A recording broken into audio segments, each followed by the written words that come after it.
You were here just 3 weeks ago talking about stepping out. Oh, yeah, no, that was about 8 weeks ago. Can you believe that? Yeah, but the point is, you're just on the go everywhere. I literally finished that on a Saturday and I started rehearsals on the Wednesday for panto with Paul O'Grady and Julian Clary and... Oh, not them. That's not them.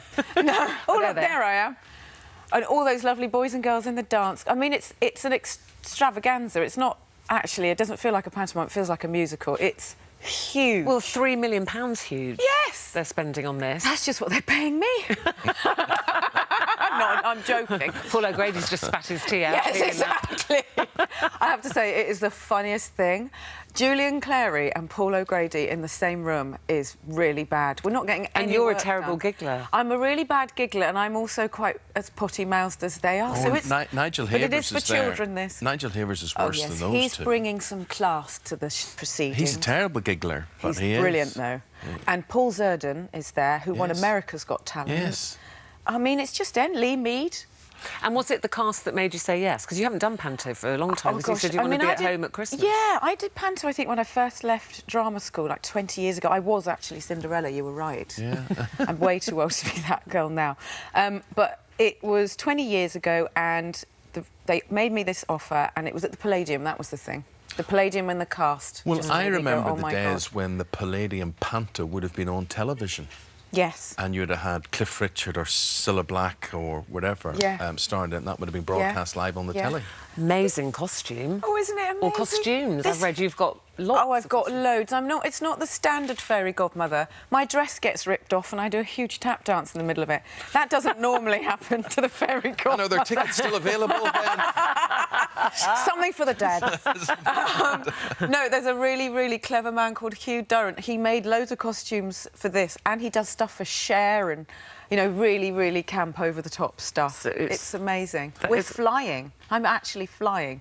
I don't know if I should give that away, but well, Fern McCann has done that today. We've already looked at her on a zip wire. Across the Thames. Did she? Yes. You do make these people do some silly things. Yeah. Well, we asked her and she doesn't have to say yes, but she No, did. it's freezing. It is freezing. Your girls must be very excited if you're going to be the That's another Fairy reason for Godmother. doing it. So I've decorated my entire dressing room, looks like Santa's grotto, and the girls will just be with me every single day for it, really. But as a mum, you must face a dilemma. Yes. It's a working Christmas, isn't it, really? Yeah. However lovely and magical it is and everybody goes along, you make that Christmas, but... I've had to really steel myself to do it, but I keep thinking, well, it's just one Christmas. All my family are coming to London, so they're coming to the pantomime a million times. I've booked lots of teas out and dinners out and looking at the lights out. We never really ever enjoy London at Christmas. But then, of course, you don't relax or rest because you're trying to please, you're trying to do the professional performance, you're trying to be the perfect... I don't relax and rest anyway. Yeah. I don't sit down. My mum tells me off all the time. She's watching. Hello, Judith. Hello, Judith. I never sit down. I cannot sit down. I'm looking for things to do now while I'm here. We need a bit of tidying up, What are you making in the kitchen? I do, after we've got Candice in the kitchen from bagel. You can wash up maybe when she's finished. I will happily wash up. We've got some marigolds and I'll protect my new manicure. Do you get working mummy guilt, though? Because there's so many working mothers and a lot of them watch this show. Yeah. We go, it's not just you. You know, we all get it. Doesn't matter what job you do. Doesn't matter how much you earn, how exciting your job appears to other people. You're still working and away from your kids. It makes you feel... Well, you know, it does. It makes you feel absolutely sick. I get up really early in the morning so I can do the school run, which I'll still do till they break up for the pantomime. And I've been there most pickups because the pantomime have been amazing at letting me work through and then finish a bit early so I can get home. Speed to get home. I get motorbikes everywhere. I ride on the back of one so that I don't waste any time in traffic. I mean, it is full on, but I feel guilty. And you were on the time. telly last night. Who do you think you are? Yes. Gosh, isn't that an amazing... Have you ever done it? No. Yes, I went to see them. I went to see them, and they sat and they listened to the whole story I had to tell them. Did they start give them all my yawning, documents. They never got back to me.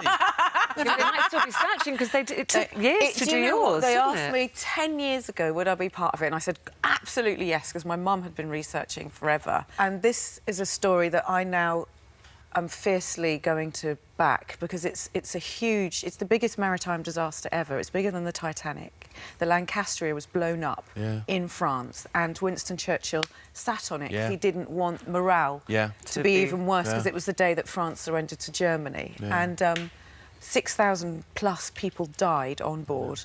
My grandfather made it and swam to the shore, and there's pictures of him pouring tea covered in oil. But the government have never recognised it as a disaster. Look, if you didn't see that last night, it would be there on iPlayer. It's on catch-up. But also, there is a petition that I would, if anyone would, I think if we could put it up on your website, just to try and make the government recognise it with just a little plaque out by the water there, just to say... Understand what you mean with that, to remember all those lost lives. I'm going to put it on your website. It's on my Instagram and Twitter as well. Thanks. OK. And obviously the pantomime opens on the 10th of December. For 5 weeks. 5 weeks. 5 weeks. Fantastic Twice cast. daily. Do not miss the Fairy Godmother flying in. A slightly sexier Fairy Godmother than usual. Very, very nice. It's lovely to see you. And you. It's really nice panto. to be Happy here. Have Christmas. a lovely Christmas. If you enjoyed that, there's more of the same right here. And make sure you subscribe so that you never miss the best moments from this morning.